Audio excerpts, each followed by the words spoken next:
학개서 1장 12절 15절 말씀 묵상하겠습니다. 1장 12절 15절까지 말씀 있습니다. 스알디엘의 아들 스룹바벨과 여호사닥의 아들 대제사장 여호수아와 남은 모든 백성이 그들의 하나님 여호와의 목소리와 선지자 학개의 말을 들었으니 이는 그들의 하나님 여호와께서 그를 보내셨습니다. 백성이 다 여호와를 경외하며 그때 여호와의 사자 학개가 여호와의 위임을 받아 백성에게 말하여 이르되 여호와가 말하노니 내가 너에게 함께하노라 하니라. 여호와께서 스알디엘의 아들 유다 총독 스룹바벨의 마음과 여호사닥의 아들 대제사장 여호수아의 마음과 남은 모든 백성의 마음을 감동시키매 그들이 와서 만군의 여호와 그들의 하나님의 전 공사를 하였으니 그때는 다리오 왕 제2년 6째 달 24일이었더라. 아멘. 징계를 당하게 하시는 하나님의 뜻, 징계를 통해 깨닫게 되는 교훈. 유다 백성들 예루살렘에 들어와서 하나님을 경외하고 온전한 제사와 예배를 통해서 하나님께 다스리시는 하나님의 나라와 의를 먼저 구해야 했지만 그들은 성전 건축에 무관심하고 오직 자신들의 집을 먼저 짓고 꾸미는 일에 여념이 없었습니다. 좀 더 많은 소득을 얻기 위해서 간절히 열심히 수고하고 노력했지만 실제로 얻은 소득은 매우 적었다. 그 이유는 하나님께서 그 모든 것을 풀어버리셨기 때문이다 그랬어요. 삶의 우선순위가 잘못되어 있었기 때문인데요. 황폐한 성전과 제사를 바르게 드리며 하나님을 경외하는 일을 무하시는 백성들로 말미암아 하나님께서는 행한 대로 갚아주셨다.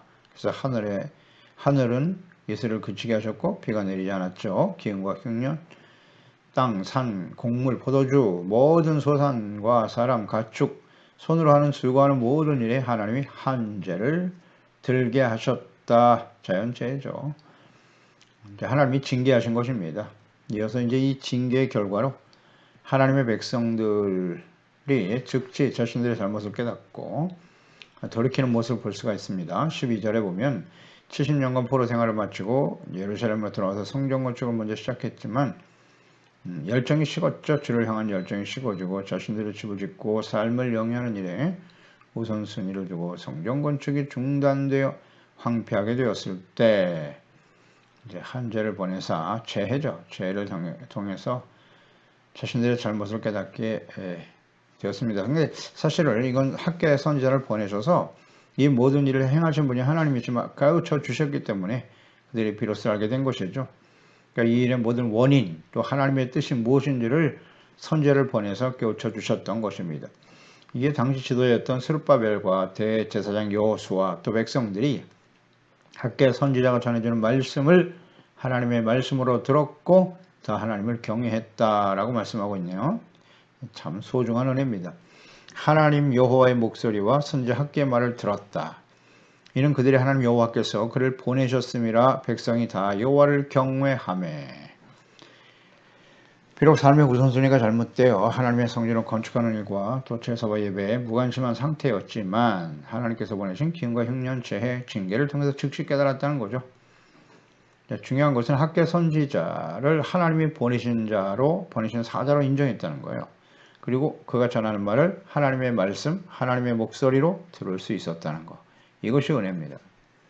그러니까 당시에 스룹바벨과 제사장, 대제사장이었던 여호수아 또 모든 백성들이 비록 잠시 믿음과 마음이 흐트러져 있었지만 그래도 70년 동안 연단의 과정을 거쳐서 예루살렘에 돌아온 사람들이었기 때문에 하나님의 말씀 앞에 자신들의 과오를 깨닫고 하나님을 경외하는 자들이 될 수 있었다는 것입니다. 이것이 바로 연단이 주는 유익이죠. 그 이전에 보세요. 바벨론에 의해서 멸망을 당했던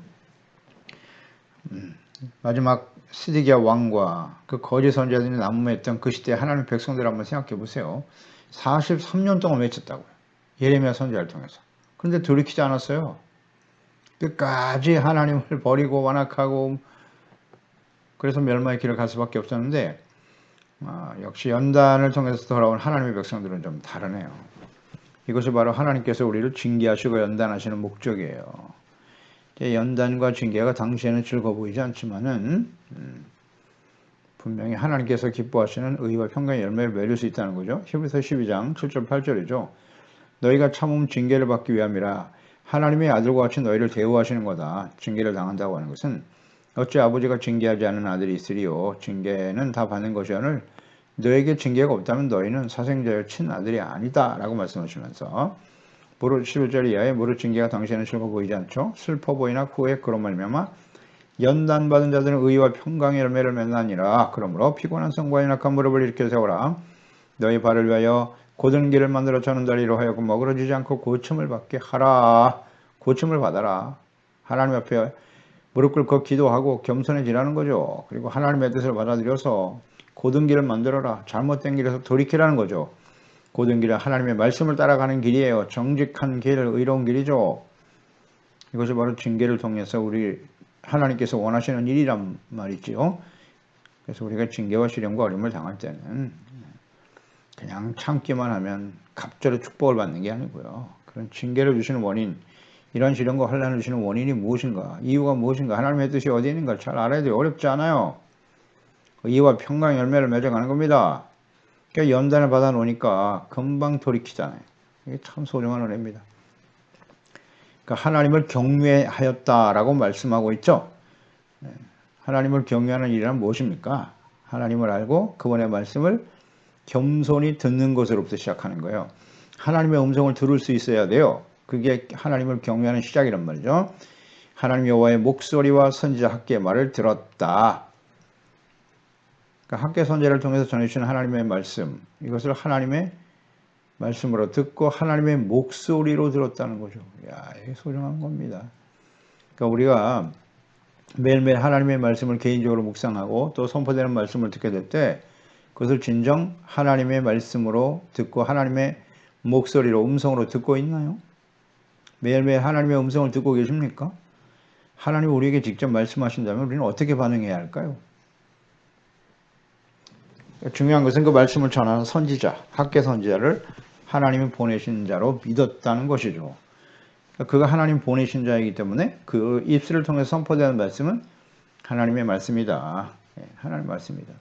그러니까 오늘날은 참 소중한 것이 선지자를 통해서 하셨던 모든 말씀, 하나님의 아들 예수 그리스도를 직접 보내셔서 하셨던 모든 말씀을 다 기록하여 우리에게 남기셨어요. 성경.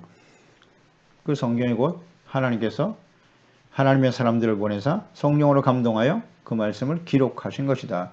따라서 성경 말씀은 곧 하나님의 목소리, 하나님의 음성인 것입니다. 그러니까 말씀과 성령으로 거듭나지 않은 사람은 이 성경 말씀이 하나님의 음성, 하나님의 목소리로 들려질 수가 없겠죠. 그러나 성령으로 거듭난 사람이라면 하나님의 감동하심을 받아 거듭난 하나님의 자녀들이라고 한다면 당연히 성경 말씀이 하나님의 음성으로 들려지겠죠. 그냥 기록된 글이 아니라. 그러니까 성경 말씀을 진리로 믿고 진리의 영신 성령으로 겁나고 성령의 인도하심을 따라 말씀을 가르치고 증거하는 종들, 그들이 진정 하나님의 보내신 종들이죠. 성령으로 거듭나지 못하고 하나님의 말씀에 대한 바른 이해도 없이 인간적인 자기 지식으로, 그건 진실한 하나님의 사람이 아니에요. 무릇 하나님의 영으로 인도함을 받는 자들이 하나님의 아들이다. 그리스도의 영, 성령으로 거듭나야 돼요. 하나님께서 보내신 자 예수 그리스도를 믿고 성령으로 거듭난 하나님의 자녀들만이 성경을 하나님의 말씀으로 듣고 믿으며 순종한 자들이 될 수 있어요. 마게도니아 교회와 또 모든 이방 교회 모범이 되었던 데살로니가 교회가 있었습니다. 사도 바울은 하나님께서 사도 바울의 마음을 감동하여 하신 말씀이죠. 데살로니가 교회를 칭찬할 때 사도전 2장 13절 이하에 보면 그러므로 우리가 하나님께 끊임없이 감사함은 너희가 우리에게 들은 바 하나님의 말씀을 받을 때 사람의 말로 받지 아니하고 하나님의 말씀으로 받음이니 진실로 그러하도다. 이 말씀이 또한 너희 믿는 자 가운데서 역사하나니라. 우리의 소망이나 기쁨이나 자랑의 멸관이 무엇이냐? 그가 강림하실 때 우리 주 예수 앞에 너희가 아니냐? 너희는 우리의 영광이요 기쁨이다 라고 고백하고 있죠. 증거합니다. 데살로니가 교회가 모든 당시의 교회들에게 본이 되었어요. 그 중요한 이유가 뭐냐? 하나님의 말씀으로 받았다. 하나님의 말씀을 가르치고 증거하는 종들의 말, 사도들의 말을 하나님의 말씀으로 듣고 겸손히 순종하며 따랐다는 거죠. 여호와가 말하노니 내가 너희와 함께 하노라. 주님께서 이런 약속도 주셨네요. 그러니까 하나님께서는 학교를 통해서 성경 건축에 무관심하고 또 이방인들과 같이 먹고 마시는 일상의 문제에 집착하고 있는 하나님의 언약의 백성들을 책망하시고 그리고 한편으로는 격려하신 것이죠. 성전 건축을 해라. 이것이 바로 하나님을 기쁘시게 하는 것이고 내가 영광을 받을 수 있는 일이니 이 일을 하라 라고 격려하신 거죠. 영광을 받으시는 일이다. 또 그렇게 말씀하셨을 뿐만 아니라 능히 이를 이룰 수 있도록 내가 너희와 함께 하노라 라는 약속의 말씀도 주신 거죠. 내가 너와 함께 하노라. 이 놀라운 약속입니다. 뭐 당연한 것 아니겠습니까? 하나님의 자녀들은 하나님이 원하시는 성전, 즉 예배를 회복하고 하나님의 나라와 의를 구하는 건 너무나 당연한 일입니다. 근데 이것을 이룰 수 있도록 하나님께서 함께 해 주시겠다는 약속이에요. 그러니까 하나님의 백성들이 마땅히 해야 할 일, 말씀 듣고 순종하고 하나님 사랑, 이웃 사랑, 의를 실천해가고 죄를 깨닫고 버리고 의롭고 거룩한 하나님의 백성으로 살아가기 위해서 경건한 예배자로 하나님 앞에 서고 하나님 앞에서 살아가는 거죠. 하나님을 경외하는 자들이 되기를 하나님 기뻐하시는데요. 즉 삶의 우선순위와 목적과 가치를 하나님의 나라와 의를 구하는 일에 맞추고 순종하는 자들, 그런 사람들에게 하나님은 함께 하신다 하는 겁니다. 함께 하셔서 그 모든 일을 이루게 하시겠다. 어떻게 함께 하시나요? 오늘날은 임마누엘, 하나님의 아들 예수 그리스도가 이 땅에 직접 찾아오셨죠. 직접 보내주셔서 약속하셨고 또한 보혜사 성령을 보내주심으로 그가 너희 안에 계실 것이다. 그러면 너희가 내 안에 내가 너희 안에 하나님 아버지께서 내 안에 하나님과 예수 그리스도 안에서 우리가 하나 되어진다는 거죠. 함께 하실 것이다. 성령을 통해서 진리의 말씀 안에서 예수 그리스도 안에서 함께하는 삶을 살아가게 해주신다고 하셨고 주님께서 우리에게 명령하신 말씀을 우리가 순종하며 지킬 때 하나님을 경외하는 태도로 주님을 따를 때 함께 하신다. 예수님께서 마지막 부활 승천하시기 직전에 마태복음 28장 19절 20절이죠. 그러므로 너희는 가서 모든 족속으로 제자를 삼아 아버지와 아들과 성령 이름으로 세례를 베풀고 내가 너에게 분부한 모든 것을 가르쳐 지키게 하라. 볼지어다 내가 세상 끝날까지 너희와 항상 함께 있으리라. 이 말씀을 남기고 가셨어요. 그리고 부에서 성령께서 우리 가운데 임하심으로써 성령 안에서 예수 그리스도 안에서 주님의 말씀에 순종하고 하나님을 경외하고 따르는 자들에게 하나님께서 함께 하시면서 놀라운 역사를 이루어 가시더라.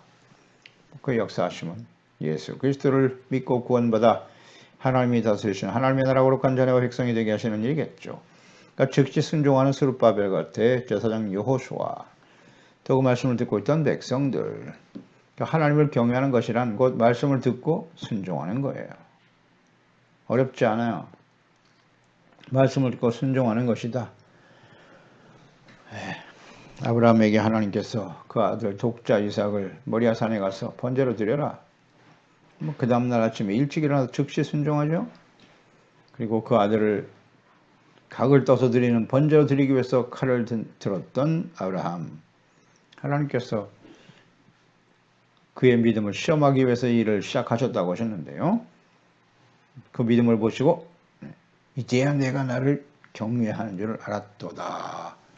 하나님을 경외하는 줄 이제 알았다. 그러니까 이 경외하는 것은 하나님의 시험하시는 하나의 과정이다. 하나님은 우리를 시험하신다. 테스트하시는데 무엇을 테스트하신다고요? 하나님을 경외하는가를 테스트하시는 거예요. 어떻게 하는 것이 하나님을 경외하는 것이라고요?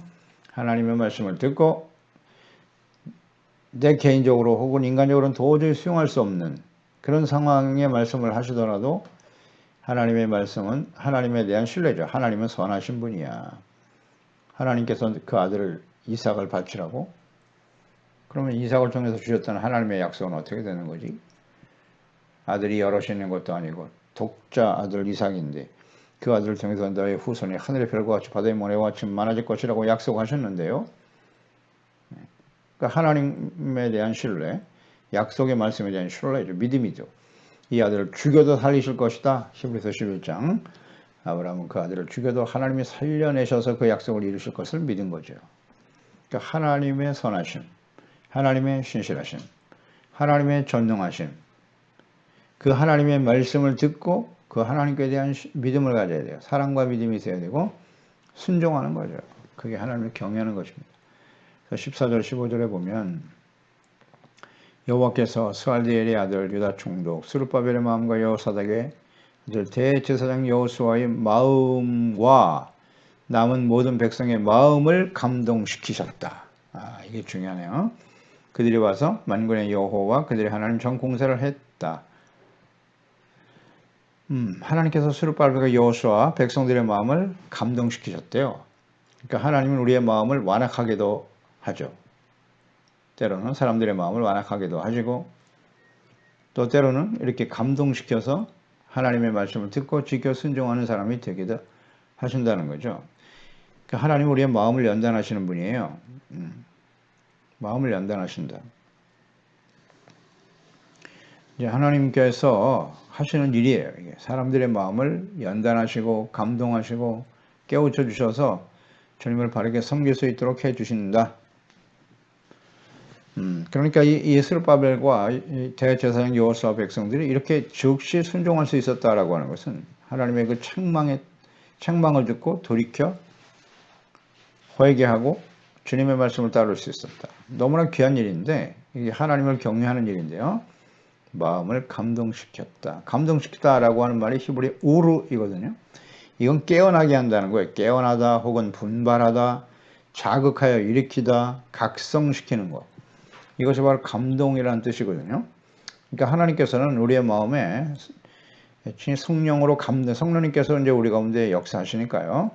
그래서 이 영적으로 게으름과 나태함에서 깨어나게 하는 거예요. 일어나게 하시고 혹은 분발하여 우리의 마음을 자극하여 일으켜 세우시고 각성 깨닫고 잘못된 것은 버리고 주님을 따를 수 있도록 해 주시는 것이 하나님이 하시는 일이에요. 그러니까 이와 같은 은혜가 우리 가운데 임할 수 있도록 해야 돼요. 그러기 위해서는 이렇게 하나님의 말씀을 들어야 하고요. 하나님을 경외하도록 우리의 마음을 감동시키시는데 말씀을 듣고 마음을 완악하게 하면 끝까지 거부하면 하나님이 역사하실 수가 없겠죠.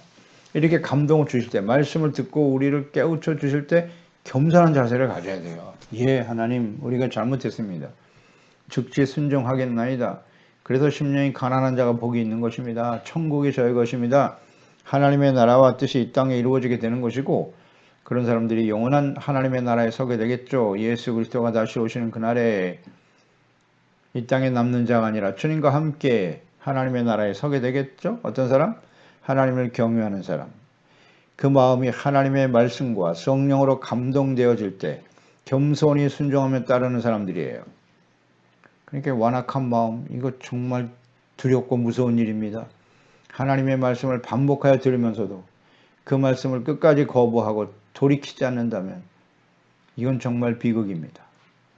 그래서 심령이 가난한 자가 돼야 돼요. 그래서 겸손하여 하나님의 말씀을 듣고 애통하는 자가 돼야지.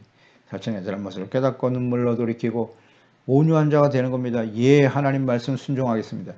지금 이 당시에 하나님의 백성들이 학계와 선지자를 하나님의 사자로 인정했고 또 그를 통해서 선포된 말씀을 하나님의 음성으로 들었다. 이게 너무나 소중한 일입니다. 오늘 겸손했다는 거죠. 그래서 즉시 순종하는 삶으로 나타날 수 있었다. 마음을 감동시켜 깨닫게 하실 때 때로는 책망하고 바로잡아 주실 때 돌이킬 수 있어야 돼요. 일어나야 합니다. 그 자리에서. 게으름과 나태함에서 일어나야 돼요. 승리하고 이기는 자가 되라. 회개하라. 이기는 자가 되라. 성령이 교회들에게 하시는 말씀을 들을 자다. 외치고 계시죠. 이 마지막 때에. 하나님의 자녀들을 향해서 교회를 향해서. 이 하나님께서 일하시는 방법이에요. 마음을 감동시킨다. 각성, 일으키다. 깨어나게 하다. 분발하게 하다. 잊지 마세요. 그럴 때 우리는 즉시 겸손함으로 따르자. 선택이에요. 어차피 우리가 선택해야 되는 겁니다. 하나님은 막 억지로 끌고 가시는 분이 아니에요. 이렇게 말씀을 통해서 그렇죠? 말씀을 보내주세요. 듣게 하시고 성령으로 깨우쳐 주셔서 결단할 수 있도록 이끌어 가시는 분이다. 그래서 그 말씀을 듣고 감동되니까 하나님을 경외하는 자들 즉시 순종했다는 거 여기 주목해야 돼요. 그들이 와서 만군의 여호와 그들이 하나님 전 공사를 하였으니 그랬잖아요. 말씀을 듣고 16년 동안 성전 건축을 중단하고 있던 그들이 즉시 순종했다. 자, 그때가 언제냐? 다리오 왕 제2년 여섯째 달 24일이었더라 그랬거든요. 그러니까 성전 건축을 시작한 때가 다리오 왕 2년 6월 24일이에요. 그러니까 학개 선지자가 이 하나님의 말씀을 전하고 선포하기 시작한 때가 언제냐면 2년 6월 그달 초 하루였다 그랬잖아요. 그러니까 6월 1일에 처음으로 하나님의 말씀을 전했어요. 그들이 성전 건축을 중단한 일에 대해서 책망했고 삶의 우선순위가 잘못되어 있음을 주님께서 바로잡아야 한다고 말씀하셨고 또 성전 건축을 해라. 그것이 하나님을 기쁘시게 하는 거 영광 돌리는 일이고 영광을 받으실 것이고 내가 너희와 함께 할 거야 라는 말씀을 들었단 말이에요. 들었는데 그 성전을 건축하는 일을 한 때가 언제냐? 6월 24일이니까 대략 한 3주 만에 성전 건축을 시작했다는 거예요. 초하루에 들었는데 24일 날 순종했으니까 이거 굉장히 빠른 겁니다. 서론에서도 우리가 묵상했지만 그 이전에 바벨론 포로 멸망과 포로로 끌려갔던 시드기야 왕 시대의 백성들을 보세요. 예레미야 선지자가 43년 동안 외쳤다니까요. 회개하고 돌아오라고.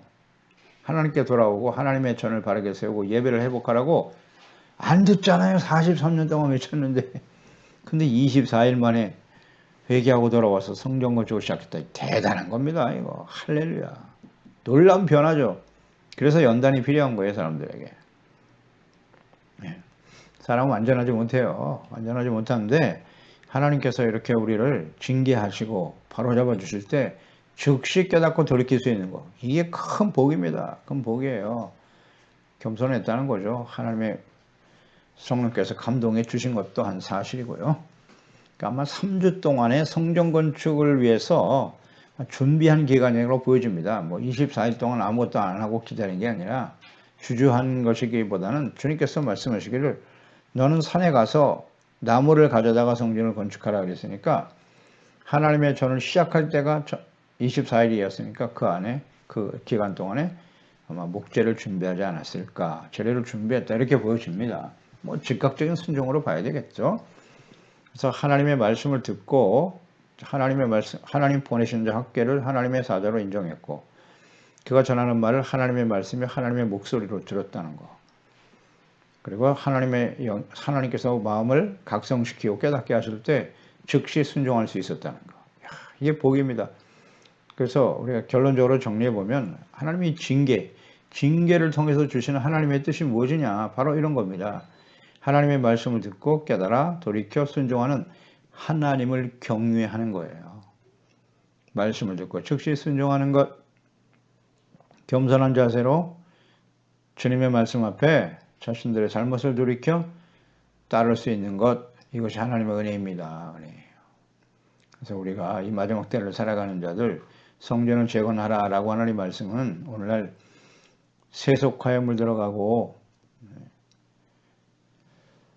하나님의 예배의 본질을 잃어버린 성전 교회의 존재 의미와 예배의 본질 자체를 잃어버리고 세속화되어져 가는 이 시대의 교회와 또 우리의 몸이 하나님의 성령에 거하시는 성전이라고 하셨는데 이 성전을 재건하고 회복하라고 예배를 회복하라고 우리에게 여러 가지 코로나19를 통해서 오랜 시간 동안 우리를 징계하셨잖아요.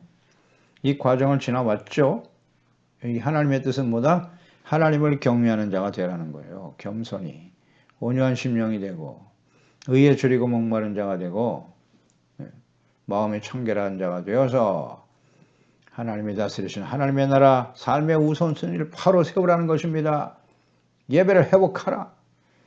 하나님의 자녀답게 정체성, 사명을 회복하라고 외치고 계시는 겁니다. 그 말씀에 즉시 순종하며 따르는 지혜로운 우리 소중한 지체와 가족들, 자녀들 되어야 할 것입니다. 기도하겠습니다. 하나님 아버지, 은혜와 사랑 감사하고 찬양드립니다. 오늘도 주의 말씀을 듣습니다. 이 학개서 말씀은 예루살렘으로 돌아온 하나님의 자녀 백성들 70년 동안 바벨론 포로 생활하면서 연단받은 이후에 약속하신 대로 예루살렘에 돌아왔으나 성전을 세우고 하나님을 바르게 섬기겠다고 결단하며 눈물로 시작했던 그들이었습니다만은 현실적인 어려움에 부딪히고 나니 하나님의 성전 건축은 중단되고 오직 자신들의 집을 세우고 의식주를 해결하는 일, 이것에 마음을 빼앗기고 그것을 삶의 우선순위로 삼고 살아가고 있었다는 것이죠. 이것을 하나님의 선지자를 보내사 책망하게 하시고 바로잡아 주시고 성전을 건축하는 것이 하나님을 기쁘시게 하는 것이다. 하나님께서 영광을 받으시는 일이라고 말씀해 주셨습니다. 이것은 곧 예배 회복을 의미하는 것이고 하나님이 다스리시는 하나님의 나라의 거룩한 백성이 되는 일이 그 어떤 것보다도 가장 가치 있고 소중한 일이다. 우선되어야 할 것임을 말씀해 주신 것이죠. 이 말씀을 들은 당시의 스룹바벨이나 제사장 여호수아 모든 백성들이 학계를 하나님 보내신 종이요 사자요 그의 말씀은 하나님의 목소리로 들을 수 있었다는 거예요. 그래서 하나님을 경외하고 그 하나님의 말씀에 순종하여 즉시 하나님의 전을 다시 건축하게 되었더라. 정말 소중하네요.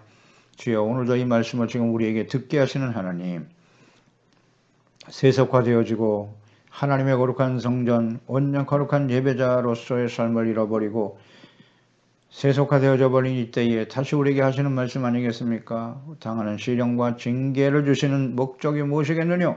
의와 평강의 열매를 맺어가는 겁니다. 온전한 예배자로 하나님이 기뻐하시는 하나님이 영광 받으시는 거룩한 예배자로 경건한 예배자로 회복되어지는 우리 소중한 지체들, 가족들, 자녀들 이 말씀을 듣는 모든 하나님의 자녀들이 되게 하여 주시옵소서.